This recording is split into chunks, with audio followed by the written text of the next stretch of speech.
And lust is large in our world. There's not a whole lot of things you can do about it. 70% of the advertising involves sexuality some way or another.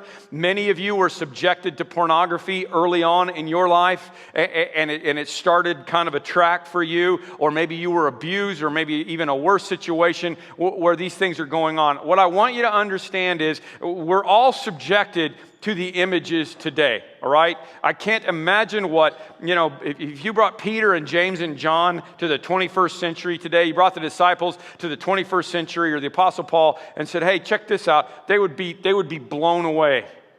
They would literally be blown away. I saw a quote from Will Rogers this week. It said, I never imagined in my life that girls would be getting sunburned in places that they are like they are today, I mean, this is the change that he saw in his life.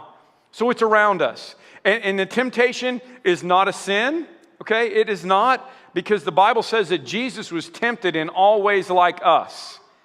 I know it's hard for you to wrap your brain around the fact that the Son of God must have seen at least one time, a desirable woman, and the bird flew through his head, more than once, I'm very sure. He was surrounded by them all the time. 33-year-old single guy, okay? When he died, remember this?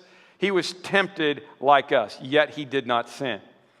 And the second thing you need to understand about this temptation thing is that God didn't bring it. The writer of James, who is probably Jesus' brother, said, nobody should say God is tempting you. When you go out to the mailbox and the Sports Illustrated Swimsuit Issue is there, God didn't send that. Okay?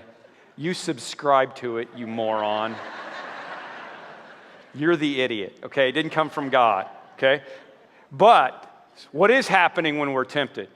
He describes it, James does. He says, here's how temptation works, and we're going to unpack this today. Each one is tempted when, by his own evil desire, he is dragged away and enticed. He's dragged away and enticed, and then after desire is conceived, it gives birth to sin, and sin, when it is full grown, gives birth to death.